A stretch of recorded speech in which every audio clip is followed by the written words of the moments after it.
Eto na naman ako para magluto ng isang bagong dish para sa inyo. Ayan, kamusta na kayo? Sana okay lahat ha. So itong ating dish, ang main ingredient ay liempo. Ito yung kilala natin sa iba't ibang tawag, ano? Pero ang pangalan, one title. No? Ang tawag natin dito sa ating dish ay lechon belly roll. Yan.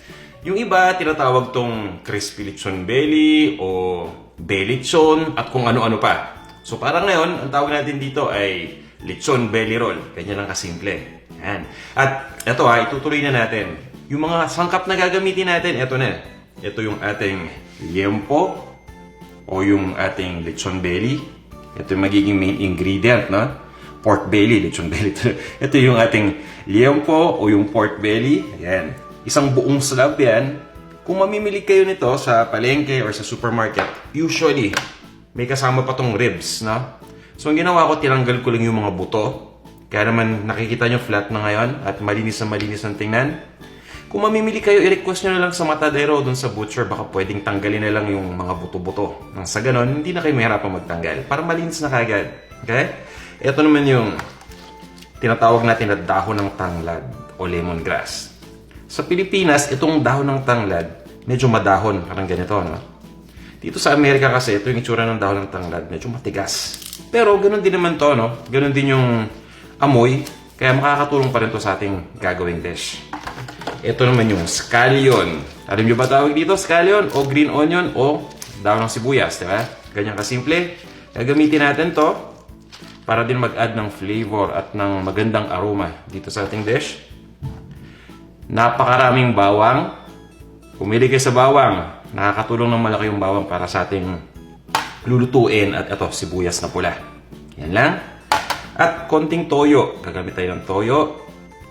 At yung produkto na bago ko lang na-discover na makakatulong ng malaki. Dahil nasubukan ko na to dati pa, no? Nung simula ko na na-discover, gumawa ako ng similar dish ng lechon belly. At ayun, mas naging malasa pa at lalong sumarap.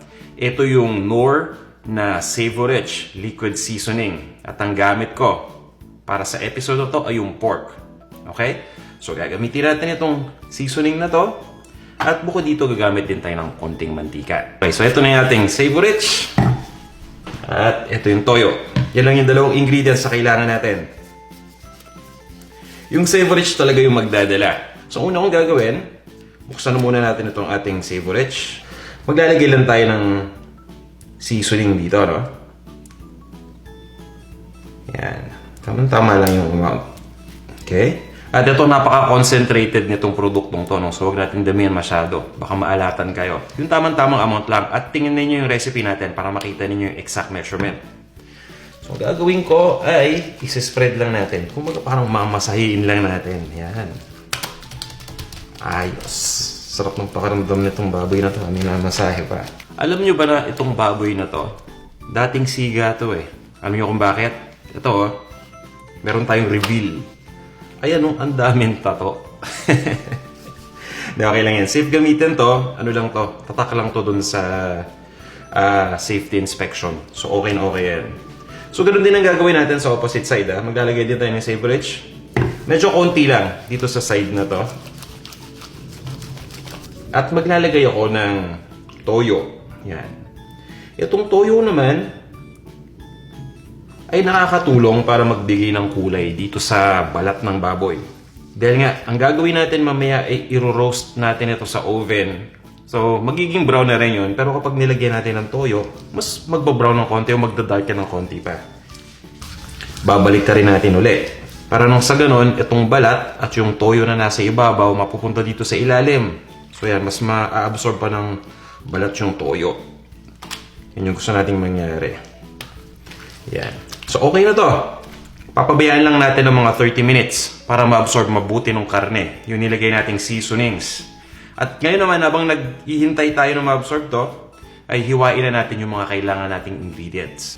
Hiwain na muna natin yung ating mga ingredients. So, ito yung scallions. Ang gagawin ko sa scallions, hiwain natin.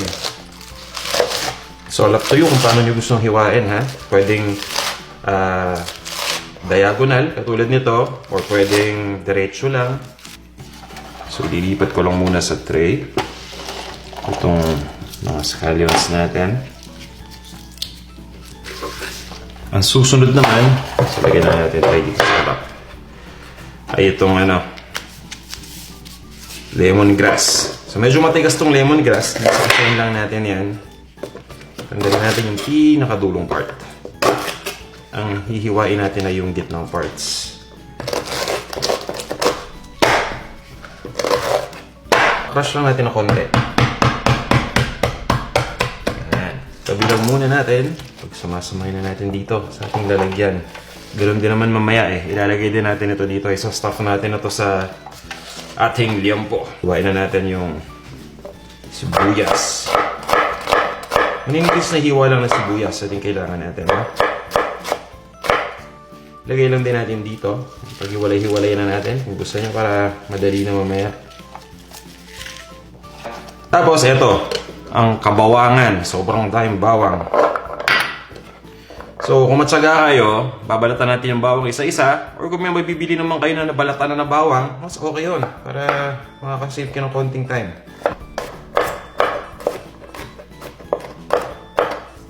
Ganyan. So, okay na itong bawang natin. Gagawin ko ay ilalagay lang din natin to dito ulit. Pabalik sa ating tray. Yan. So, ready na yung ating mga pang-stuff dito sa ating pork belly. Nasabi ko kanina, nakakailanganin natin ng mantika. Yung mantika, ang gagawin natin doon, mamaya ilarab natin doon sa balat. Para nang sa ganun, makatulong yung mantika na magpakulay rin. Okay, so mamaya natin gagawin yon. Ilalagay lang natin yung mga ingredients dito sa ating lechon. Sa ating liempo, diretso na natin. Sibuyas at tanglad. Maraming bawang. Ayan. So, isa-spread lang natin to. Yun yung kailangan natin gawin. Itong lemongrass o yung daon ng tanglad, kahit hindi natin ilagay lahat, mamaya, ilalagay natin yan dun sa roaster. Ayan. Once na nalagay na natin itong ating filling o yung stuffing, pwede na natin itong i-roll. Ito muna gagawin ko. Dahil i-roll natin to, dapat yung pinakadulo. Walang nakalagay na stuffing.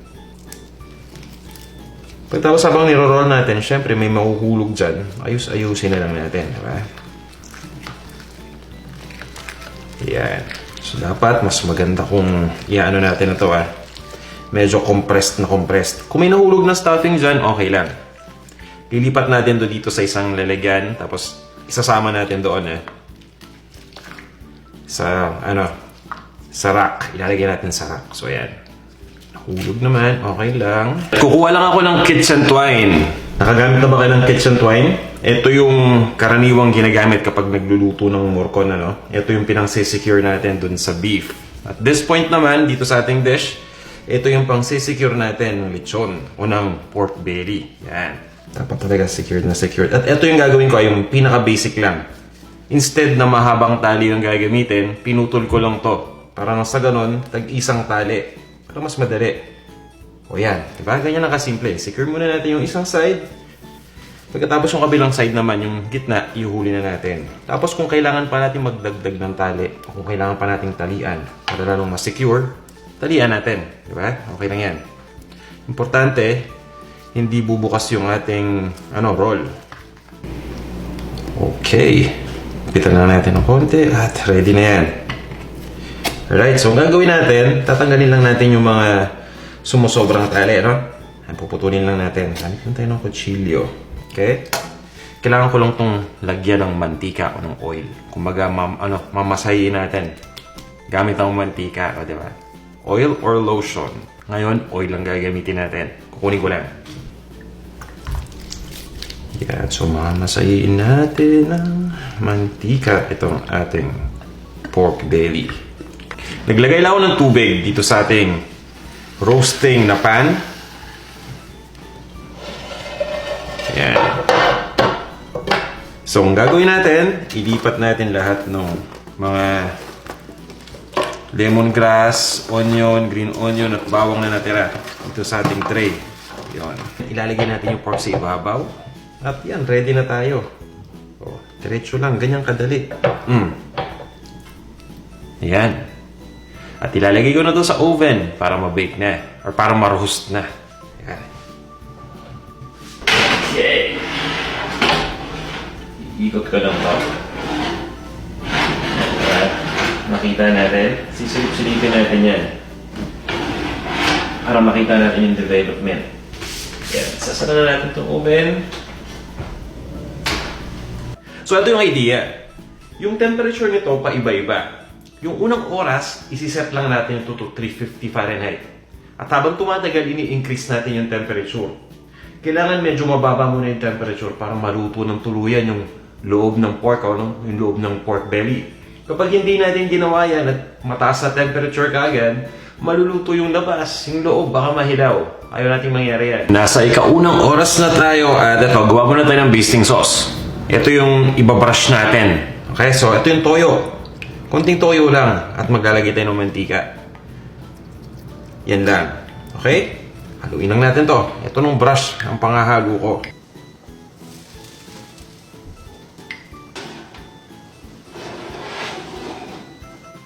So yan, isang oras na nakakaraan, yung itim na nakikita ninyo, yun yung tattoo.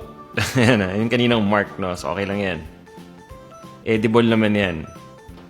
So at this point ay unti-unti na nagbabrown yung belly, no? Pero kailangan pa natin itong lutuin pa. So ang gagawin ko ay iinitin ko pa to, no? Itataas ko pa yung temperature by 10 degrees. So from 350, gagawin natin 360. At pagkatapos ay itutuloy lang natin ang pag-roast.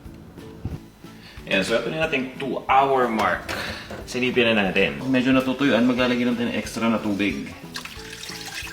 Yan, so, lagyan natin bantayan na. Pag nasa tingin natin na natutuyo na yung tubig, dagdagan lang natin. Pagkatapos yan, ituloy lang natin. Nasa 2-hour mark na tayo. So, papunta na tayo sa ating 3rd hour. At ang gagawin ko, i-increase ko rin yung temperature. So, another 10 degrees Fahrenheit lang. Huwag natin biglain. Inabot na tayo ng gabi sa pag-aantay. Pero okay lang, konting tsaga pa, isang oras na lang ready na to ating lechon belly. Kaya naman, ito gagawa na tayo ng ating sausawan. At gusto ko nga suka, no? Instead na sarsa ng lechon, suka ang ating gagawin. Kaya ito, madaling-madali lang to. Maghihiwa lang ako ng sibuyas. Masarap tong sibuyas para dito sa ating sarsa. Importante, i-chop lang natin mabuti itong sibuyas. So, na-chop na natin yung sibuyas. Tabi muna natin. At ito namang itong bawang naman. So yung bawang, ika-crush ko lang ito. Parang gusto ko pang hiwain ng maliliit. Okay, so ready na yung sibuyas at yung bawang. Ito, pag samasamahin na natin, kunin ko lang yung nalagyan ng suka. Gagawin ko, ililipat ko yung na-chop na natin ng bawang at sibuyas sa bowl. Ito naman yung suka. Alright, maglalagay tayo ng sukang paumbong. Yan. Maglalagay rin tayo ng toyo. Alright. Suka, toyo, at ito yung paminta. Whole peppercorn, ito yung buong paminta. Kasama na natin. Marami. Sakto. Ito yung sinasabi ko, asukal. Kunting asukal lang ang kailangan natin. Huwag masyadong marami. Meron pa rin isang hindi nasama dyan. Ito naman yun.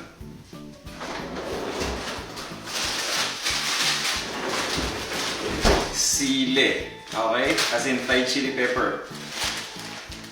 Kung mapapansin niyo galing sa freezer itong sili na gamit ko, well, isa itong pamamaraan para mapatagal ko yung sili. Dahil dito nga, sa lugar namin, winter na, hindi din ganun kadaling makakuha ng sariwang sili. Para mapatagal yung sili, at kahit kayo din dyan, kung may access kayo sa sili, at gusto niyo yung patagalin, ilagay nyo lang sa freezer. Okay lang yan. Magagamit ito kahit mga after 2 months pa. Basta importante na freeze mabuti yung sili. At i-chop na natin to. Okay lang kahit frozen yung i-chop kasi manipis na naman yung sili. Suka na may iba-iba pang mixture. Ayan. Haluin lang natin. At ang gagawin ko, i-microwave ko lang ito ng 30 seconds. Kumbaga, niluluto lang natin ng bahagya yung suka. Konting-konti lang, 30 seconds lang. Huwag masyadong matagal. At huwag natin pabayaan kumulo ito, ha. Dapat sumainit lang. At kung hindi ko nasabi kanina, nasa 400 degrees Fahrenheit tayo. Nandito na tayo sa huling oras na, no? So, ito na yung 3 hours and 30 minutes na oras. At check na natin. O, ayan na. Malutong na. Yan, na 3 hours and 30 minutes, nakikita na natin yung progress. So, itutuloy pa rin natin yan, hanggang mga 4 hours pa, or check natin ulit hanggang sa talagang malutong na itong ating lechon. At yan, ito na yung ating lechon belly roll. Straight from the oven. Ayan. At yung isang side, at pinalitan natin, ito naman yung kabilang side. So, ayan. Ang gagawin natin ay ipapa-cool down natin, pero habang pinapa-cool down, susubukan na natin tanggalin yung tali. Yan, natatanggalin na natin yung mga tali. Tapos, papabayaan lang natin itong mag-cool down. So, yan, ready na, no? Habang pinapa-cool down natin, kanina pa kasi ako naku-curious, gusto ko naman tikman. Hindi makatiis, Tikman muna natin yung dulong part. Iwan lang ako ng dulo. Ito na.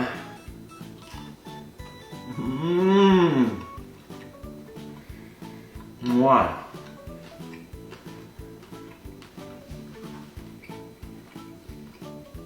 Dahil nga end part yung hiniwa ko, medyo crispy yung labas dahil end part, diba? Pero yung loob, itong kulay puti, ako lambot. Tapos crispy yung labas.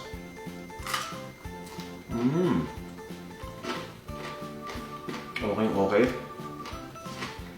So kaya magandang umpisa na i-cut. Siguro ito na lang cut natin.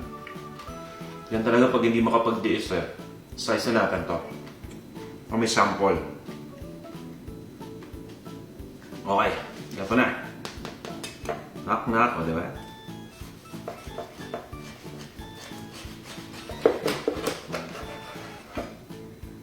Ha?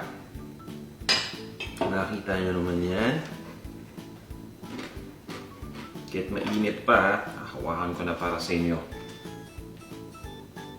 Umuusok pa. Ang bango. Okay, ito ang gagawin ko. Kukuha ko ng balat para tikman. Walang init-init, no? Kanina pa ako nananakam eh. So, sige. Try na natin ang balat. So, ito yung dulang part. Gusto ko lang iparinig sa inyo kung gaano talaga ka-crispy itong lechon. Tsaka gaano kalambot. Gusto ko ipakita kung gaano kalambot. So, ayan. Itong part na to, ito yung loob. Napakalambot niyan. Ito yung outer part. So, paparinig ko sa inyo kung gaano ka-crispy. Init. Ito muna. Dito muna tayo sa balat. Okay? Diba? Okay na okay.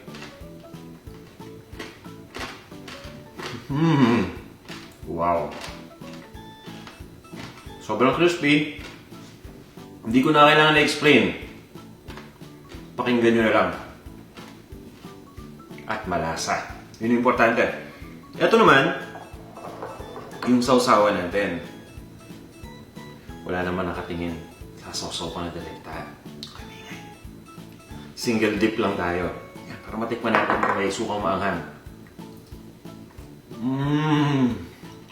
Oh my, ang sarap. Mainit pero okay lang yan.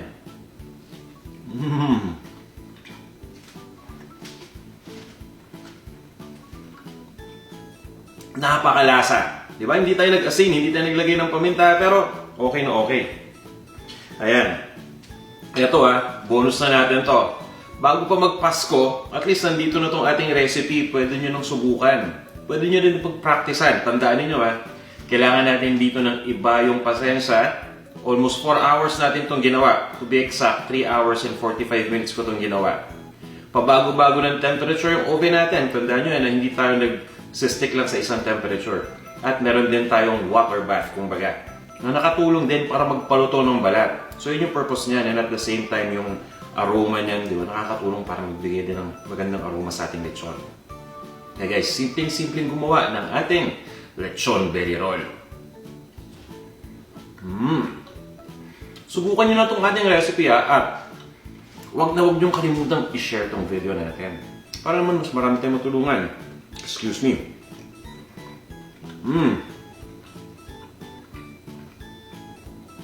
Ayun, at kung meron kayong mga recipe suggestions or mga request na gusto ninyong gawin natin dito sa Panlasang Pinoy, sabihin nyo lang. At maraming salamat ulit sa walang sawa ninyong pagnood. So, luto-luto ulit tayo next time. Abangan nyo ating next video. Dahil nga magpapasko na, syempre, gagawa na naman tayo ng isang Christmas dish na kayang-kaya ninyong lutuin sa inyong bahay. Maraming salamat ulit sa walang sawa ninyong pagnood, ha? At ito na ang ating lechon belly roll.